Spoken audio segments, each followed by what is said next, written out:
오늘은 대림절 넷째 주간입니다. 누가복음 1장 26절에서 38절 말씀으로 말씀대로 이루어지이다라는 제목으로 함께 말씀을 나누고자 합니다.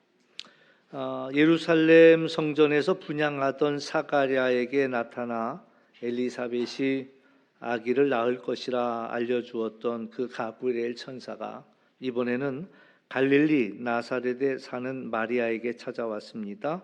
그리고 마리아가 아기를 낳을 것을 이야기해 줍니다. 내가 하나님께 은혜를 입었다 하면서 보라 내가 잉태하여 아들을 낳으리니 그 이름을 예수라 하라. 이제 대부분의 결혼을 앞둔 이들이 그러겠지만 내가 결혼하면 이렇게 살고 싶다. 내 집을 어떻게 꾸미고 또 이렇게 재미나게 그래서 이제 소박하고 나름 평범한 그런 행복을 꿈꿔 왔겠지요. 그런데 이제 이 마리아가 들었을 때 이 이야기가 얼마나 당황스러운 이야기일까? 난 남자도 알지 못하는데 어찌 내가 아기를 갖는다는 말인가? 더군다나 이제 약혼한 요셉도 있는데 요셉 말고 내가 어떻게 다른 아기를 가질 수 있다는 말인가? 이제 순간 혼란스럽겠지요. 그러면 나는 결혼을 어떻게 하지? 또 내가 이 꿈꾸던 이 가정 이건 어떻게 되는 걸까? 이런 생각이죠. 아기를 자기가 낳았다라고 얘기할 때 이 갈릴리 나사렛 온 동네가 이제 수군거릴 텐데 두고두고 이야기거리가 될 텐데 어떻게 나는 살까?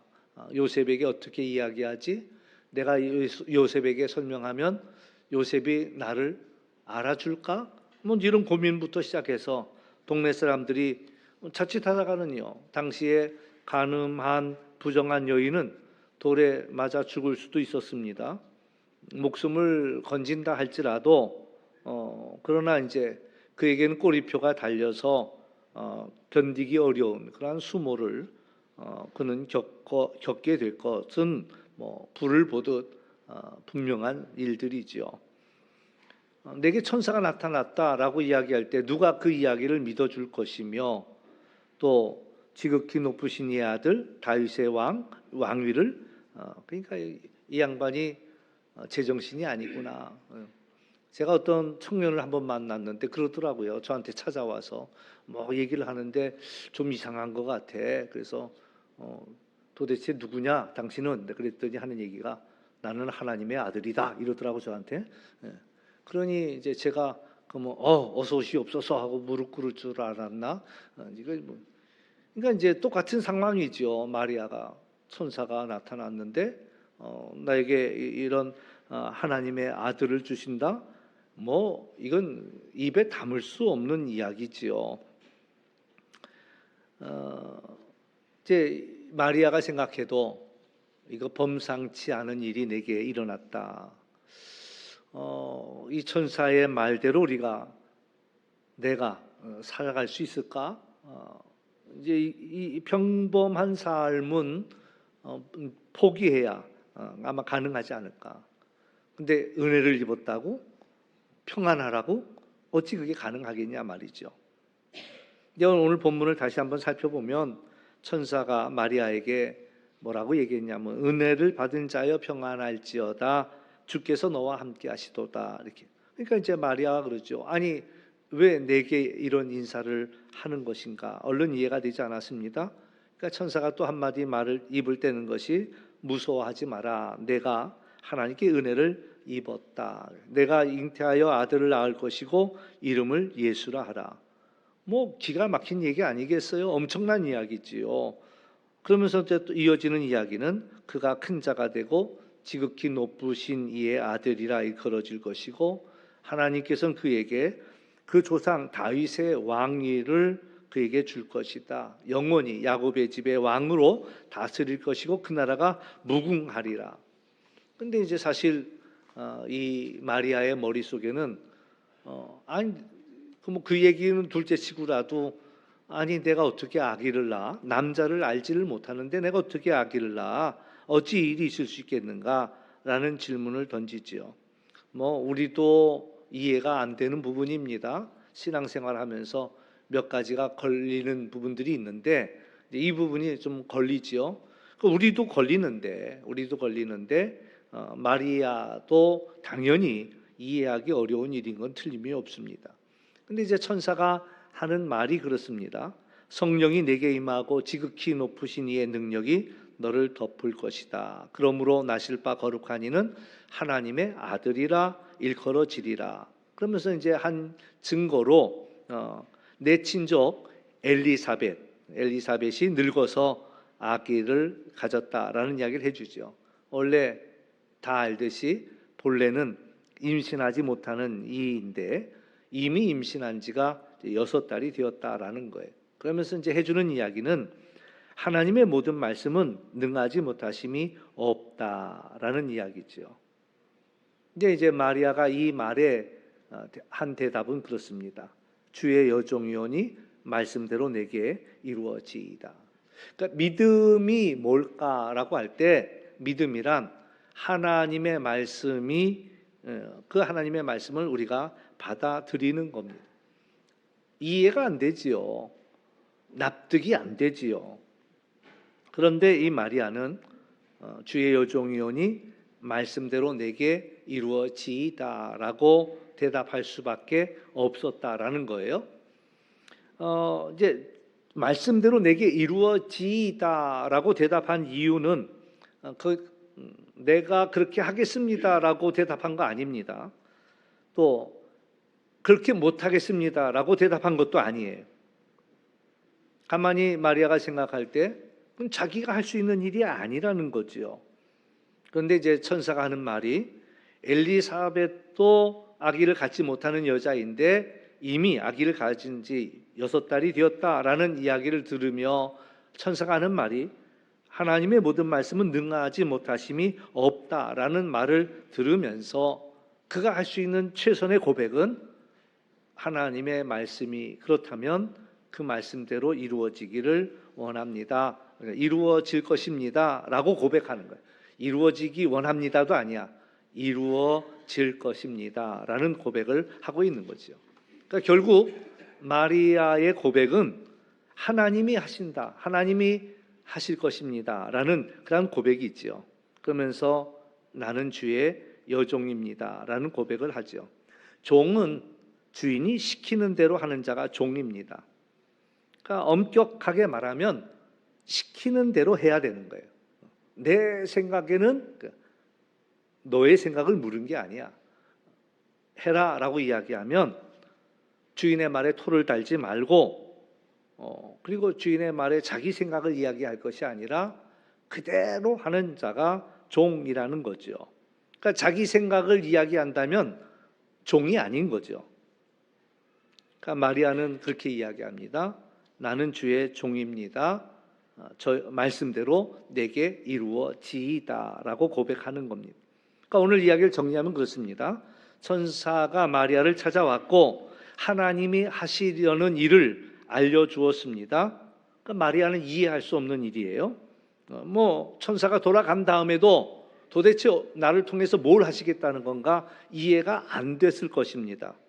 그러나 마리아는 어떻게 고백했냐면 하나님이 그 일을 이루심을 믿는다라고 고백한 것입니다. 하나님은 은혜를 주시는 분입니다. 천사가 마리아에게 전해준 메시지는 네가 하나님의 은혜를 입었다라는 이야기예요. 마리아에게 일어난 일은 일상적인 일이 아닙니다. 이 일상적이지 않은 일 때문에 하나님은 마리아에게 은혜를 주셨습니다. 그 은혜가 뭘까 생각해 볼 때 첫 번째 주신 은혜는 하나님께서 마리아를 택하셨다라는 이야기예요. 사실 마리아는 택함을 받을 만한 이유가 없었습니다. 한 가지도 없었어요. 차라리 하나님이 이 예수님을 누군가에게 낳게 하려고 택하려고 한다면 하다못해 세례 요한의 그 아버지나 어머니를 택하는 것이 더 맞을는지도 모릅니다. 우리가 아는 대로 세례 요한의 아버지는 사가랴이고 또 그 어머니는 엘리사벳입니다. 그래서 누가복음 1장 5절 이하에 이 사가랴와 엘리사벳에 대해서 이렇게 이야기합니다. 유대 왕 헤롯 왕 때에 아비야 반열의 제사장 한 사람이 있으니 이름은 사가랴요 그의 아내는 아론의 자손이니 이름은 엘리사벳이라. 이 두 사람이 하나님 앞에 의인이니 모든 계명과 규례대로 흠이 없이 행하더라. 엘리사벳이 잉태하지 못하므로 그들에게 자식이 없고 두 사람이 나이가 많더라. 일단 두 사람의 가문이 뛰어납니다. 아버지는 제사장 가문이에요. 또 어머니는 또 역시 아론의 자손이란 말이죠. 그런데 하나님 앞에서 의롭다함을 받은 사람들입니다. 근데 마침 그들에게 자녀가 없어요. 나이도 많습니다. 그러니까 그들이 얼마나 간절하게 기도했겠어요. 하나님 우리에게 아기를 달라고 기도했단 말이에요. 그러면 이보다 더 적임자는 없다. 최소한 마리아보다는 오히려 나을 수 있다는 거죠. 가문도 좋지요. 또 의인이지요. 모든 명령과 규례를 다 지켰지요. 그리고 아이를 달라고 그렇게 간절하게 기도하지요. 그러면 하나님이 당연히 아기를 주신다면 이에게 주는 게 마땅하다는 거지요. 근데 왜 하필이면 마리아냐 말이죠. 사실 처녀가 잉태하여 아들을 낳는다라는 것보다 더 받아들이기 어려운 게 있습니다. 처녀가 아이를 낳았다라는 말은요, 당대에 그 사람들이 살고 있던 그 시대에 사람들이 받아들이기 어려운 이야기가 아니었습니다. 왜냐하면 그 당대에는 신화적인 이야기가 참 많았고 신적인 그런 존재들의 탄생 이야기가 많았어요. 그 아버지 없이 태어난 그런 이야기가 오히려 흔했습니다. 신적인 존재가 처녀의 몸을 빌려서 아들을 낳았다라는 이야기는 그 고대 사회에 만연했던 이야기 중에 하나입니다. 그래서 영웅이 신의 아들임을 주장하기 위해서도 보편적으로 이야기하던 방법이었어요.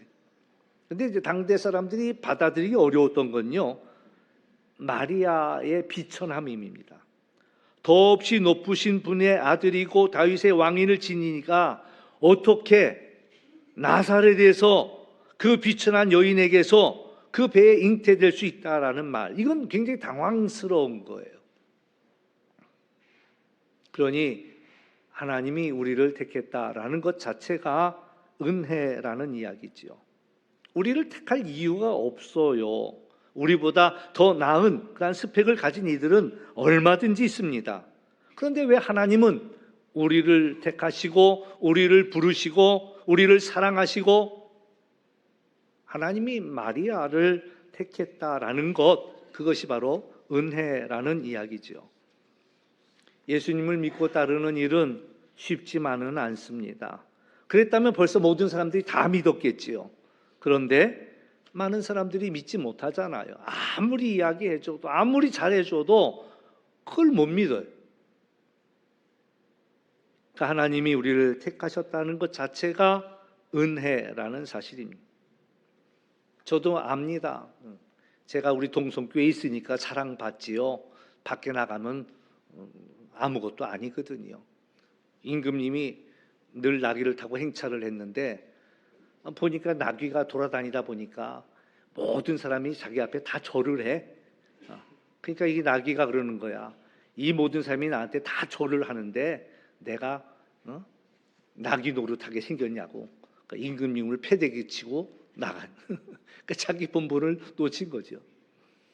하나님께서 우리를 들어 쓰셔서 우리가 여기서 사랑받고 또 대접받고 이런 거예요.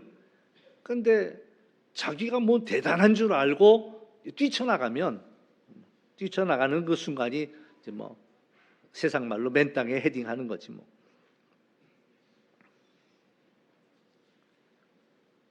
예수님을 우리가 믿고 또 따를 때에 예수님이 우리를 쓰신다.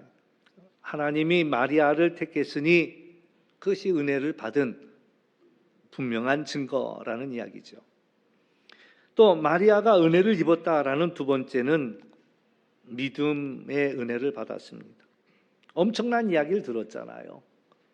네가 아기를 갖게 될 것이다. 이 이야기도 엄청난 이야기예요. 그런데 이 아이가 큰 자가 된다는 거예요. 지극히 높으신 이의 아들이라 일컬음을 받게 될 것이라는 거예요. 하나님께서 그 조상 다윗의 왕위를 그에게 주실 것이라는 거예요. 야곱의 집을 영원히 왕으로 다스릴 것이라는, 그 나라가 무궁할 것이라는 거예요. 심지어는 하나님의 아들이라 일컬어질 것이라는 거예요. 그게 말이 되냐 말이에요. 내게서 나는 이 아이가, 내가 아이를 낳는다는 것도 이해가 안 되지만 내 아이가 이 엄청난 일을 하게 될 것이라는 그 이야기가 믿어지냐 말이에요. 말이 돼요? 근데 마리아는 그것을 믿음으로 받아들였다라는 것이죠. 하나님이 믿음을 주신 거예요. 하나님의 말씀이 믿어지는 은혜, 믿고 싶어도 믿어지지 않는 이들이 많아요. 어떤 분이 그런 고백을 했어요. 가서 설교를 하니까, 목사님, 나도 믿고 싶어요. 근데 믿어지지 않는 걸 어떻게 해요? 이런다. 근데 마리아는 하나님의 말씀이 믿어졌다라는 이야기죠. 머리로는 이해가 되지 않아요. 그런데 마음으로 믿어지는 거예요. 그러니까 말씀대로 내게 이루어지이다라고 그는 고백하고 있다라는 이야기. 마리아에게 주신 세 번째 은혜는 순종하는 은혜, 헌신하는 은혜입니다. 그는 분명히 고백해요. 자기는 주의 여종이라고 고백하는 거예요. 아마 요셉이 들었으면 펄쩍 뛸 겁니다. 아유, 나하고 약혼했으니까 이제부터 뭘 하더라도, 뭘 결정하더라도 나하고 얘기를 해야지. 혼자 그렇게 대답하면 어떡하냐? 아마 그랬을 거예요. 근데 마리아는 자기의 뜻도 아니고 요셉의 뜻도 아니고 하나님의 뜻이 이루어지기를 구했다라는 거죠. 자기를 온전히 하나님께 드릴 수 있었다. 쉽지 않아요. 저 자신도 그래. 주님께 나를 드리겠습니다 라고 고백하면서도요, 고백하고 또 고백하는데 근데도 내가 죽질 않아. 조금만 마음에 안 들면 불평이 나오지요. 더 웃긴 사람도 있긴 있어요. 더 웃긴 사람은 종이라고 하면서 자기가 하나님처럼 행세하는 사람들도 있어. 저는 그 정도는 아닌데, 그런데도 안 죽어 내 속에 이게. 그러니까 종입니다 이야기하면서도 나한테 이렇게 해? 막 이런 것들이 이제 올라오죠. 누가 자기를 드릴 수 있습니까? 자기를 드릴 수 있는 사람은 자기의 야망도 내려놓을 수 있어야 합니다. 주의 일을 하겠다고 하면서 고통도 수고도 기꺼이 감수할 수 있어야 한다라는 거예요. 이게 쉽냐고요? 이게 가능하냐 말이에요. 그런데 하나님께서 순종과 헌신의 은혜를 주시면 가능합니다. 사도 바울이 고백했거든요. 나의 나된 것은 하나님의 은혜라. 고린도전서 15장 10절, 그러나 내가 나 된 것은 하나님의 은혜로 된 것이니 내게 주신 그의 은혜가 헛되지 아니하여 내가 모든 사도보다 더 많이 수고하였으나 내가 한 것이 아니요 오직 나와 함께 하신 하나님의 은혜로다라고 고백하고 있습니다. 순종하는 것도 헌신하는 것도 하나님이 은혜를 주셔야 가능합니다. 내가 하겠다고 할 수 있는 일이 아니라는 거예요. 내 힘으로 할 수 없는 것. 그러나 하나님이 은혜를 주시면 헌신할 수 있고 순종할 수 있다라는 거예요. 마리아는 쓰임을 받았습니다. 마리아의 순종을 통해서 하나님의 놀라운 구원이 이루어졌습니다. 어느 누구도 상상하지 못할 하나님의 놀라운 구원의 계획 속에 마리아가 쓰임을 받았습니다. 천사 가브리엘이 마리아를 찾아왔을 때, 그리고 하나님이 이런 일을 하겠다라고 말씀했을 때 그 순간 마리아는 결단해야 했습니다. 평범한 가정을 택할 것인가, 현모양처로 살아가기를 우리가 택해야 할 것이냐, 아니면 천사의 말을 듣고 왠지 순탄치 않은 이 길을 가야 할 것인가. 하나님, 왜 저입니까? 나는 그냥 평범하게 살고 싶습니다. 오래전 미국의 세들백 교회가 재미난 것을 시도했습니다. 그게 교인들이 수만 명이 나오는데 우리 교회 가장 평균치의 사람이 누굴까? 아예 샌프란시스코에 있는 교회다 보니까 샘이라는 이름을 붙여놨어요. 우리 교회 세들백 샘을 한번 찾아보자. 가장 평균치의 사람을 찾아보자는 거예요. 그래서 그의 수입, 우리 전 교인들의 수입의 평균치 수입을 벌고 있는 사람, 또 내지는 그 배움, 학력, 또 우리 전체 교인의 평균치의 학력을 가지고 있는 사람, 또 재산도 우리 전체 교인의 평균치의 재산을 가지고 있는 사람, 그리고 뭐 가족 구성원도 가장 평균치의 가족 구성원을 꾸리고 있는 사람, 뭐 어떤 수치할 수 있는 건 다 그 평균치를, 키의 평균 키를 가지고 있고 몸무게 평균 몸무게를 가지고 있고, 그래서 막 찾아내려고 이제 애를 썼는데 그런 사람이 없는 거야. 그런 사람이 없는 거예요. 키는 평균치인데 몸무게는 안 그렇기도 하고, 몸무게는 평균치인데 키가 안 그렇기도 하고, 또 다 평균치인데 수입이 그렇지 않기도 하고. 그러니까 그 수많은 사람들 가운데 한 명도 평균에 있는 사람이 없더라라는 이야기죠. 우리는 흔히 남들처럼 살고 싶어요. 그냥 좀 나는 평범했으면 좋겠어요. 그냥 상식적이면 좋겠어요. 근데 상식이란 것은 존재하지 않을 수가 있습니다. 평범한 것이 존재하지 않을 수가 있습니다. 일반적인 것이 존재하지 않을 수가 있다라는 이야기예요. 왜? 한 사람 한 사람이 다 독특하거든요. 오늘 이 자리에 우리 같은 자리에 앉아 있지만 저마다 상황은 다 다르거든요. 살아온 과거가 다릅니다. 또 앞으로 살아갈 미래가 다 다르다라는 거예요. 그러니 나는 남들처럼 평범했으면 좋겠어요 라고 이야기하지만 어느 한 사람의 삶도 평범한 삶은 없다.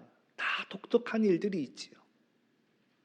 오늘도 우리 장로님하고 얘기하다 보니까 장로님이 그래요. 눈, 그러면 당신은 트라우마가 있대. 운전을 하시다가 느닷없이 다른 차가 와서 들이받았기 때문에 눈길에 운전하는 데는 트라우마가 있다. 그렇지만 모든 사람이 그거 갖고 있는 건 아니잖아요.